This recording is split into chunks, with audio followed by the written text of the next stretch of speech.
Hello Steelers, and welcome to this review of the Bello Ludi rules. Peter over at Bello Ludi very kindly sent me 3 copies of their rules to have a look at and also to review as well. He sent a couple of other bits, I'll get to those in a second. He sent the American Civil War strategy game, which is obviously higher level kind of gaming. He also sent the Bello Ludi Muskets, which is skirmish game from 1700 to 1865, and then also the Bello Ludi World War I game, which I probably don't need to tell you is a skirmish game 1914 to 1918. This is the one that I was most interested in, to be perfectly honest, of the 3. Just have a look at them. I've had a look through these and I've got a few opinions on them. I'll show you those when we get in a little bit closer, actually, on the rules themselves. He also sent the Bello Ludi dice as well. These are D20s, but they're not actually 1 to 20. They are marked with 0, 1, 2, 3 and a B in red. These are used in the rules, so you are going to have to buy these dice for using the rules, unless you can just work out how many faces each of these dice have of each of these numbers, and I don't actually know, to be honest. I didn't check. I think there's only 1 B. I'm probably sure you could probably work it out, but there's 3. I don't know how much these are, but I'll put a link to the Bello Ludi website down below anyway, of course. They all come in this A5 size. They're different numbers of pages. So for example, the skirmish game here, the First World War one is 26 pages, including front and back. The muskets, same again, 26 pages front and back, and then the American Civil War one is slightly shorter with only 18 pages. So less rules, I guess. They also sent Pete also sent us across as well the Bello Ludi cards as well. These are not necessary for play, but they do spice things up a little bit, and he does say as well that these can be used in any other skirmish game that is pretty much out there. I mean, they're pretty simple stuff. They've been split into negative and positive actions. So let me just, I'm not going to talk too much about the cards, but let me just say, it says here, Commander, with this card you can remove the effect of 1 card. Both cards are then removed to the discard pile, rally 1 soldier, or remove 1 disorder. So that could be, that's pretty typical for pretty much any game. There's quite a lot of those, and you've also got things like that must have hurt, your commander has been shot, an officer will need to rise to the occasion. Until a commander card is played, this unit does not move. Shut up, the unit's commander has to sleep off last night's extravagances, the unit does not move for 1 turn. So there's quite a mix of bits and pieces in here, and these just add, a little bit of friction, a little bit of fun to people's games. Now, what I'm going to say here is, before we go into this, having read these, I'm going to say this is probably a game that I probably wouldn't play, simply because I thought that they are, I'm going to say overall I think they're a little bit basic. There's some really nice stuff in here, I'm going to talk about it, that I did like. However, I felt as though there are sets of rules out there that do the similar stuff as to what these are trying to achieve, but much better. So I mean, for example, Bello Ludi First World War skirmish game is up against something like Through the Mud and the Blood, and again, if you've watched any of my channels, then you will know, my feelings on that. I would also say that the skirmish game 1700 to 1865 pretty much is covered by sharp practice, and I would far prefer to play Through the Mud and Blood or sharp practice than these games.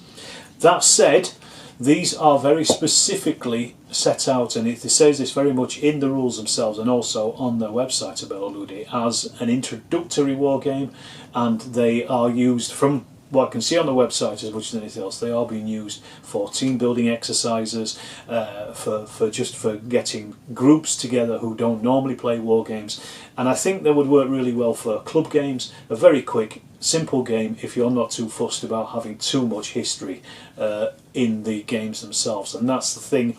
I think that's a sticking point for me a little bit. For example, in the First World War version, the units are sorted into units of 12. They are in the other ones as well, 12 men, that is, 12 soldiers should I say, because there are sometimes women in frontline soldiers, but the thing is, in the First World War, that's something that went out very, very quickly. So from a historical point of view, you know, if you are playing one-to-one kind of games, then it doesn't really work for me. I'd like at least a good platoon structure in there, either 1914 or even 1918 or anywhere in between. I'd like to see that, rather than just having what is a relatively arbitrary number to put in. Now, you could argue that with the muskets, similar things happen in sharp practice, where you have 8 men in a section, in a group, but that's kind of different because they are not following specific platoon structures, and they're definitely not in sharp practice, and they aren't in this. So I'm more happy with it in here, less happy so with it in the World War One game. But again, you know, this goes back to what I was talking about with the Blood and Valour rules. They do the same, where they have, you know, a unit of 12 men. Just, it's an arbitrary number that just seems to work from a mathematical point of view rather than a historical point of view. And as I said, I don't want to be too hard on these because they are marketed as introductory war games, and anything that gets anybody wargaming is good in my book, as far as I'm concerned. You know, if it's something that people can do. There are quite a few things in these that I like, but what I'm going to do is we're going to have a quick look through the rules themselves in close up, and I'll talk about those things then, because that involves these dice as well.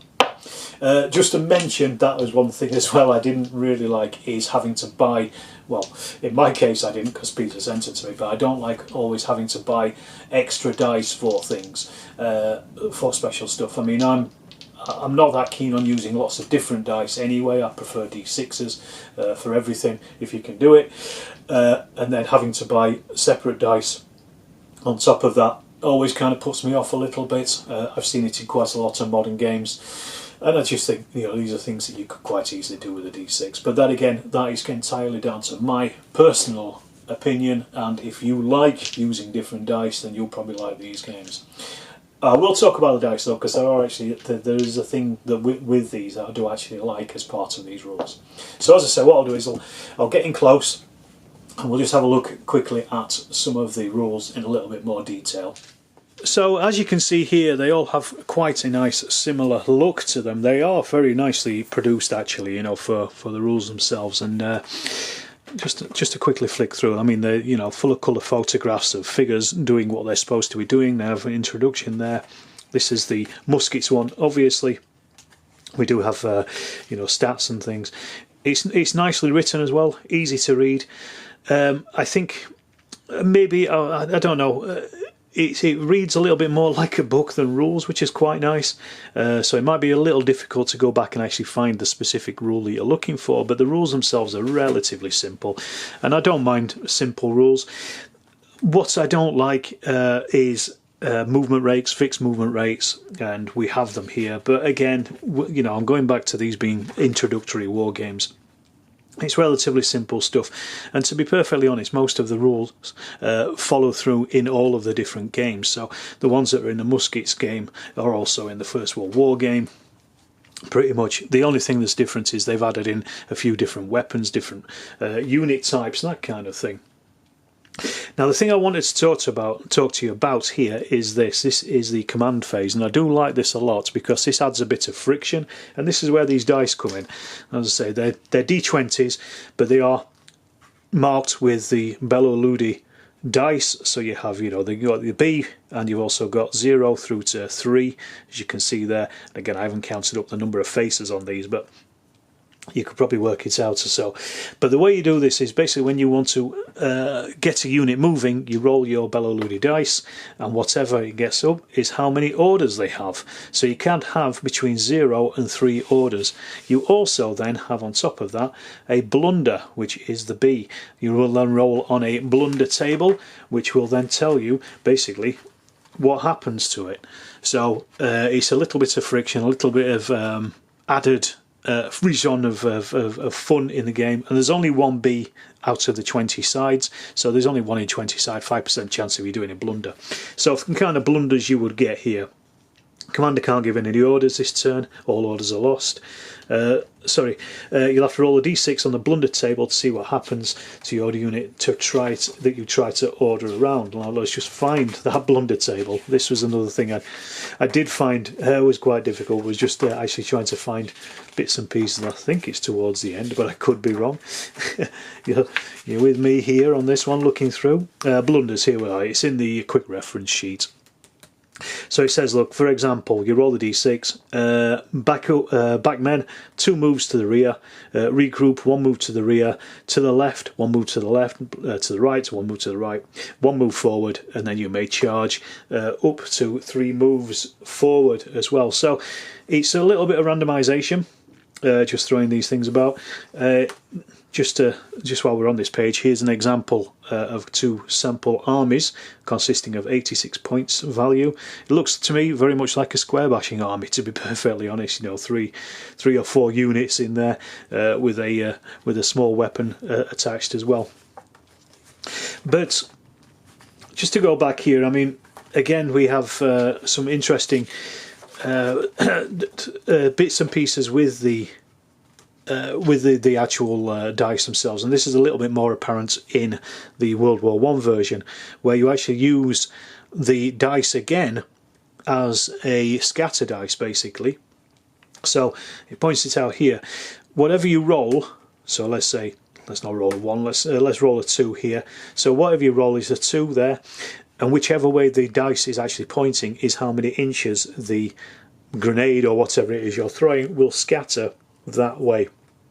So it's a really nice little touch of just using the dice in 2 ways, instead of having to roll 2 separate dice, or like 1 for the direction, 1 for the amount of moves it takes or the amount of inches it goes. You just simply roll that dice, and I quite like that as a nice little scatter dice system, really. Again, that little bit more of friction. But the thing is, you always roll the dice whenever you throw, so your grenades are always going to be scattering about everywhere unless you roll a 0, and then they're going to land on it.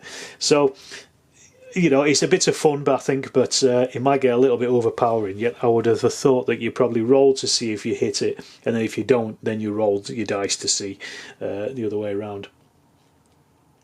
So that's one thing. Let's have a quick look at. Basically, most of it is done on number of men firing. You roll dice, and a 5 or a 6 is a hit. Then you get pluses and minuses on that to hit. As I say, it's relatively simple, basic stuff. The interesting stuff comes with the command part of it, which I've already mentioned, really. And very typical of most war games in general, you know, that you have terrain that obviously deals negative modifiers for people moving and that kind of things as well. And victory rules. You can actually read up to, I think it's like the first 12 pages or so, so it's basically up to about here, up to the advanced rules, and you can play a game pretty happily with that. It's the advanced rules that start to add stuff to this, so you can get this pretty much set up on a table quite quickly.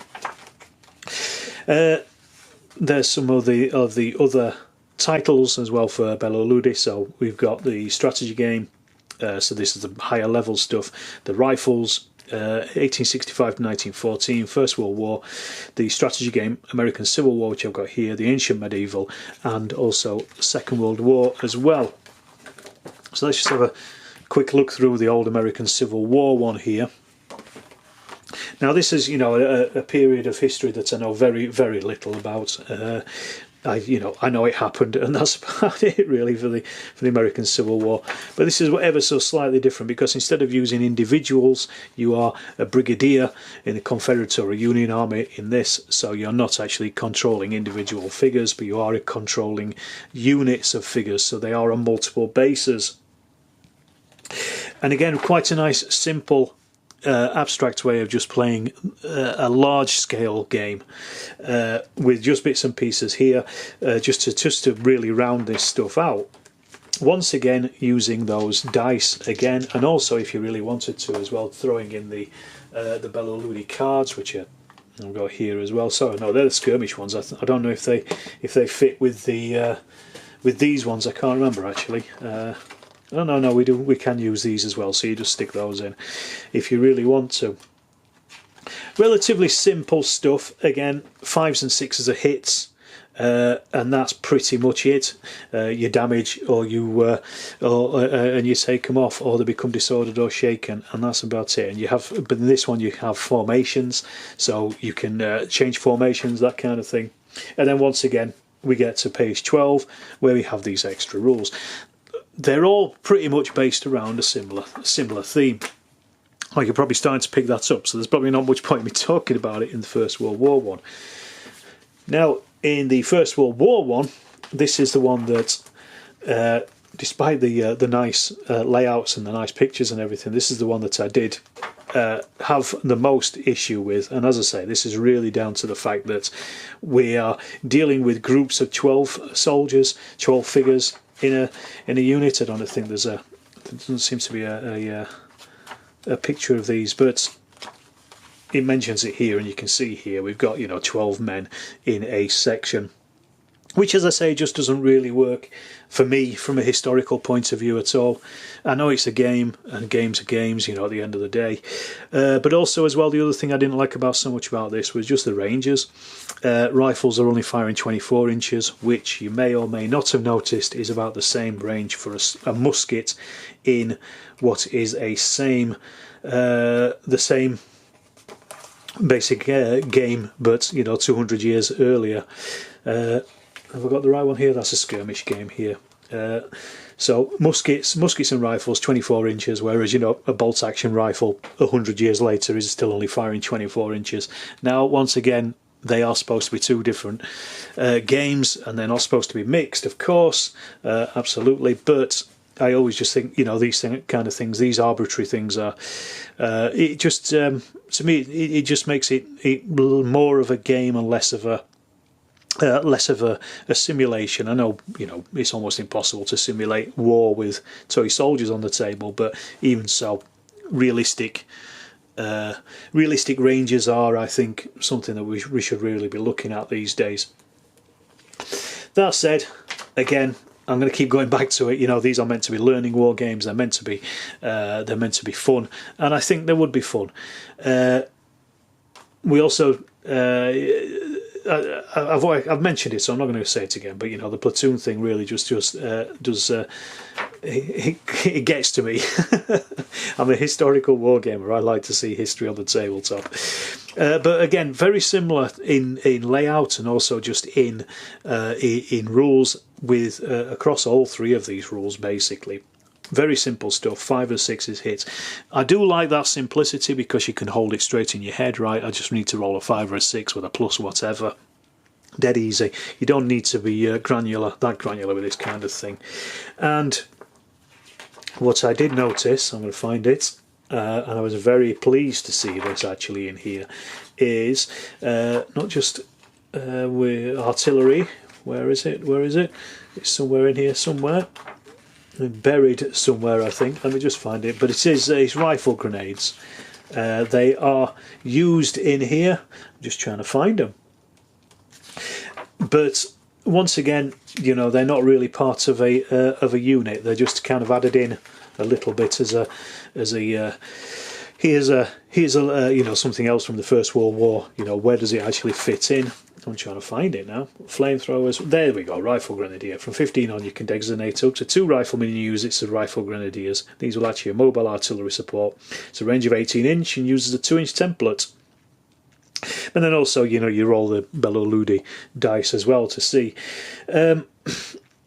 So once again, I mean, to go back to this idea of having units and having these on, having some kind of historical accuracy in these, just being able to stick 2 men on as rifle grenades out of 12, to me, it's not historical. It's that simple. It is not historical. These are nice, simple games with a historical skin over the top, and I think that's as much as you can say about them, really. So that's the First World War ones. I'm glad I've seen these because I have been aware of the Bello Ludi First World War rules for a while. So I'm very much appreciate Peter sending these out to me, and I did, and very very thankful for it. It's it's nice for him to think of me and the channel, to that he I guess he respects my opinion on these things. The question, I guess, is would I play them?